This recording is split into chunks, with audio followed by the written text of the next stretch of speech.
Hello friends, आप सभी का स्वागत है आपको अपने चैनल भरदा स्टडी पॉइंट 2.0 में।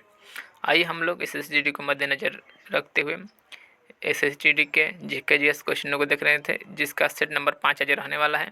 ठीक है, उसका पहला क्वेश्चन है आज का। केंद्रीय वित्त मंत्री सीतारमण ने उच्च मूल्य वाली बागवानी फसलों के लिए रोग मुक्त और गुणवत्तापूर्ण पौधे सामग्री की उपलब्धता को बढ़ावा देने के लिए, और यहाँ पे खाली स्थान दिया गया था कि परिव्यय के साथ आत्मनिर्भर स्वच्छ पौधे कार्यक्रम की घोषणा की। तो कितने रुपए की किए?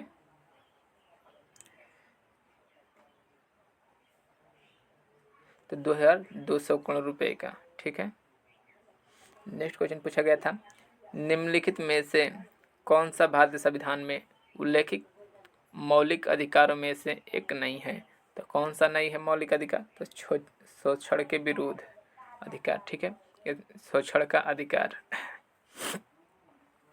नेक्स्ट क्वेश्चन पूछा गया था, विश्व उत्सव निम्नलिखित में से किस राज्य में मनाया जाता है? तो विश्व उत्सव कहाँ मनाया जाता है? तो विश्व उत्सव जो मनाया जाता है केरल में मनाया जाता है। ठीक है,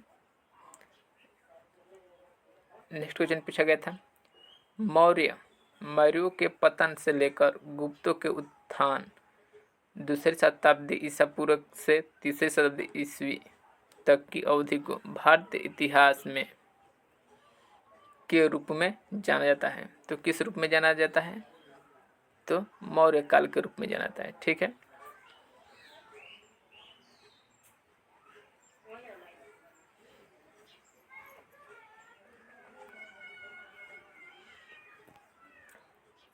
नेक्स्ट क्वेश्चन पूछा गया था, आज़ाद भारत की पहली जनगणना 1951 में की गई थी, जो अपनी निरंतर श्रृंखला में खालिस्तान जनगणना थी। तो कौथी जनगणना थी? कौथी क्रम की? तो 7वें क्रम की। ठीक है,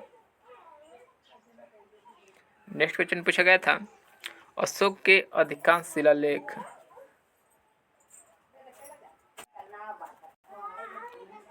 नेक्स्ट क्वेश्चन पूछा गया था, अशोक के अधिकांश शिलालेख खालिस्तान भाषा में थे और फिर खालिस्तान दिया था लिपि में लिखे गए थे।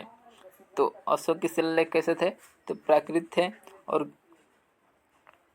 प्राकृत भाषा में थे। और कौन सी लिपि थी? तो ब्राह्मी लिपि थी। ठीक है, तो इसका राइट आंसर होगा प्राकृत और ब्राह्मी लिपि। ठीक है, नेक्स्ट क्वेश्चन पूछा गया था, भारत की किस पंचवर्षीय योजना को महालनोबिस योजना के नाम से जाना जाता है? तो इसका राइट आंसर होगा ऑप्शन नंबर 2, 2री पंचवर्षीय योजना। नेक्स्ट क्वेश्चन पूछा गया था, शतरंज के खेल के अधिकार का श्रेय निम्नलिखित में से किसे दिया जाता है? तो किसको दिया जाता है? भारत को दिया जाता है। नेक्स्ट क्वेश्चन पूछा गया था, निम्नलिखित में से किसने संगीत वाद्य यंत्र बाहुम और टिकजिक का आविष्कार किया था? तो बाहुम और टिकजिक का आविष्कार किसने किया था? तो मुआ सुबोंग ने। नेक्स्ट क्वेश्चन पूछा गया था, निम्नलिखित में से कौन सी असम की एक नृत्य शैली है? तो असम की नृत्य शैली कौन सी है? तो बिहू है। ओके, पढ़ के बताओ जरूर है ना।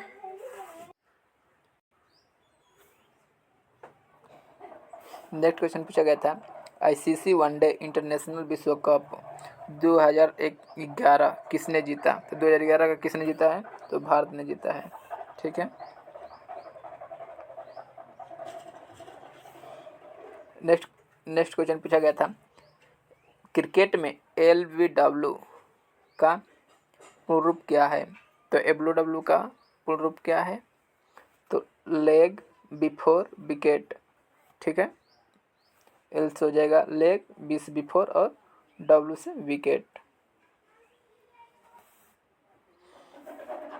नेक्स्ट क्वेश्चन पूछा गया था, जनवरी 2023 में नागरिक उड्डयन महानिदेशालय director of general of civil aviation DCGA के महानिदेशक के रूप में किसे नियुक्त किया गया है?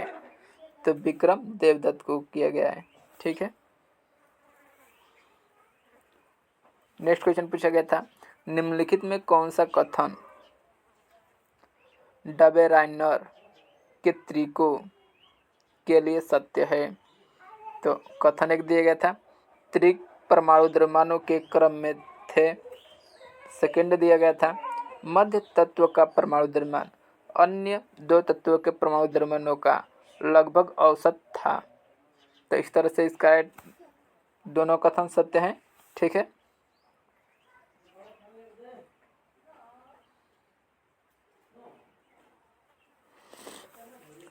नेक्स्ट क्वेश्चन पूछा गया था, भारतीय वित्त वर्ष किस तारीख से शुरू होता है? तो वित्त वर्ष 1 अप्रैल से शुरू होता है।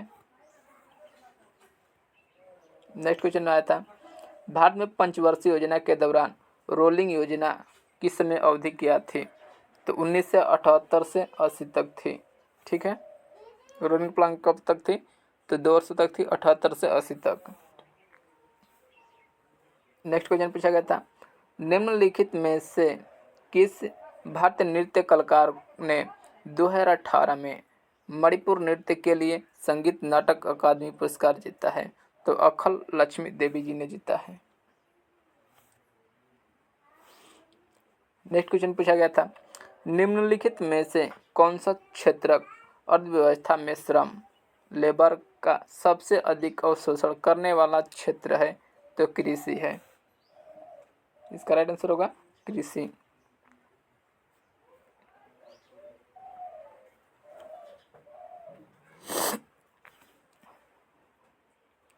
नेक्स्ट क्वेश्चन था, भारतीय संविधान के अनुसार एक राज्यपाल को खाली आसन दिया गया था, नियुक्त किया जाता है।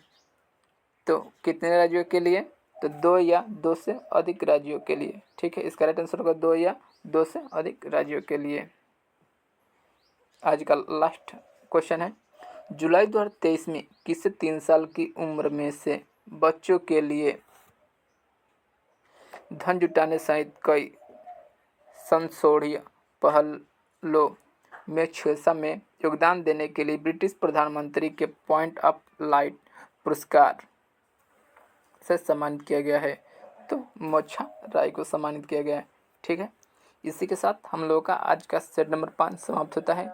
अभी तक हमारे चैनल को सब्सक्राइब नहीं किया तो सब्सक्राइब कर लीजिएगा, जिससे आने वाली वीडियो का नोटिफिकेशन आपको सबसे पहले मिल सके। जय हिंद, वंदे मातरम।